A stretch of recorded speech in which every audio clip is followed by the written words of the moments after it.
नमस्कार, आप देख रहे हैं बक्सर खबर। राजपुर थाने का अहियापुर गांव एक बार फिर सुर्खियों में आ गया है।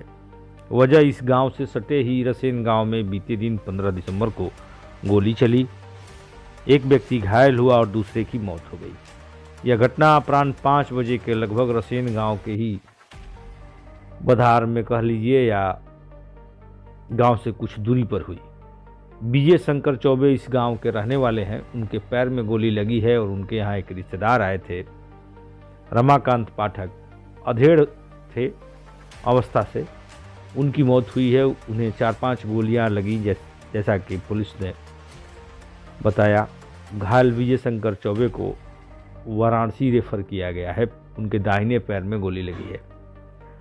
पुलिस ने इस मामले में अहियापुर में जिन 3 लोगों की हत्या हुई थी उनके परिवार के एक युवक को उठाया है। उसका नाम सोनू है। दूसरा युवक अजीत, जिसका बयान अभी आप सुनेंगे, यह सभी मुकदमे के चश्मदीद गवाह हैं और इस मुकदमे की जो कहानी खुलकर सामने आ रही है वह बेहद ही चौंकाने वाली है। अभी आप देख रहे हैं स्क्रीन पर विजय शंकर चौबे कुछ बोल रहे हैं। यह क्या बोल रहे हैं हम आपको आगे सुनवाएंगे। यह उन सभी युवकों का नाम ले रहे हैं जो यह दावा कर रहे हैं कि घटना के वक्त हम दरवाजे पर थे। अहियापुर में पुलिस ने सुरक्षा के लिए एक टिकट भी बना रखा है। उसके पुलिसकर्मी भी इस बात की तस्दीक कर रहे हैं। अपराह्न 5 बजे के लगभग वह युवक अपने दरवाजे पर मौजूद थे।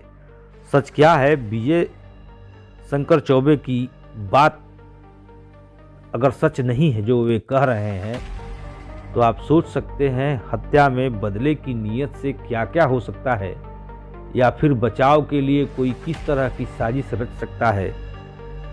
यह सोचकर ही आप एक बार उलझन में पड़ जाएंगे, क्योंकि 2 परिवारों की राजनीति और षड्यंत्र के शिकार एक अधेड़ व्यक्ति तो एक बार फिर हो गए हैं।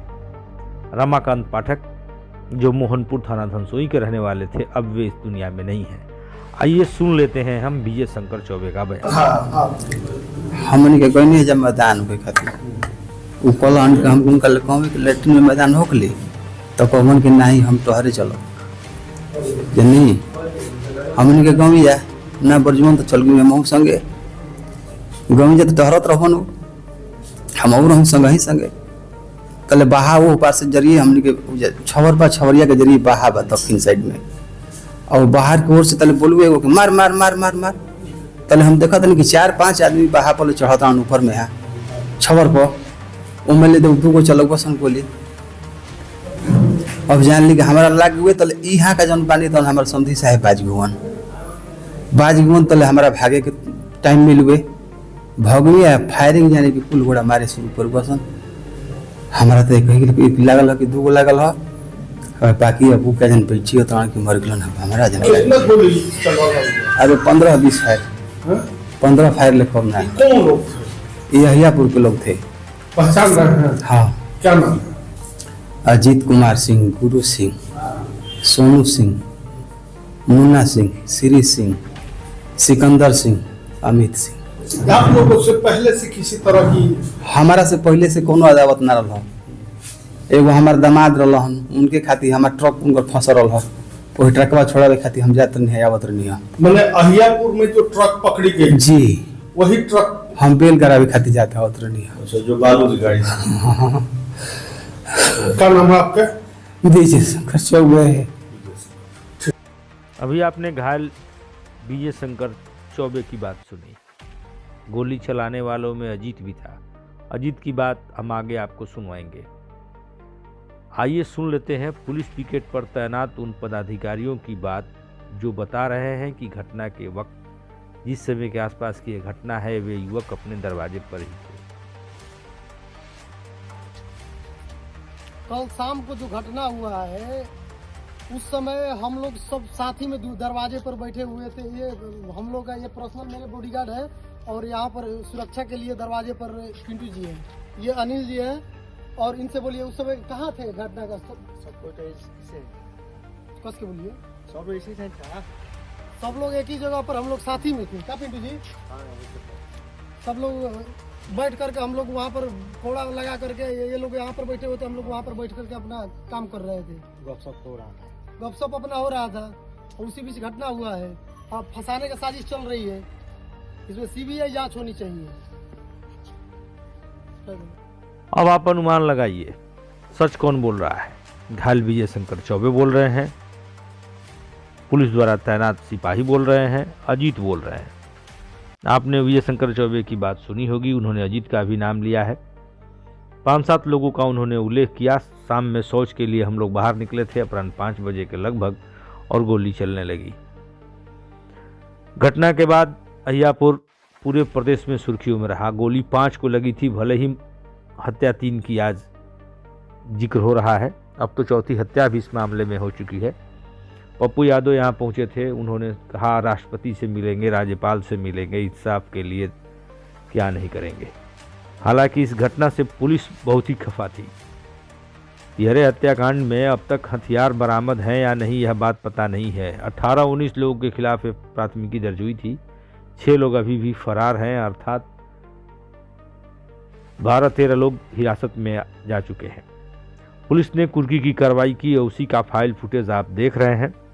तेजस्वी यादव घटना के लंबे समय बाद वहां पहुंचे थे, तब की यह फुटेज है।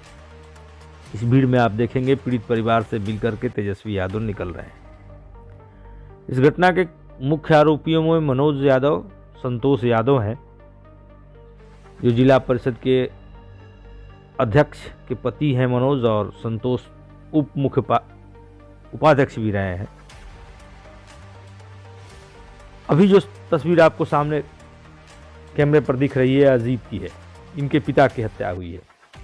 अहियापुर में 24 मई 2025 को 3 लोगों की हत्या हुई थी, वीरेंद्र सिंह, विनोद सिंह और रविंद्र सिंह। अजीत के भी पिता उस घटना में मारे गए थे।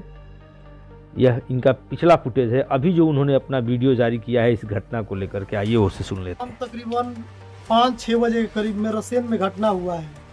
ये घटना पूरी साजिश की तरह हम लोगों को फंसाने के लिए किया गया है।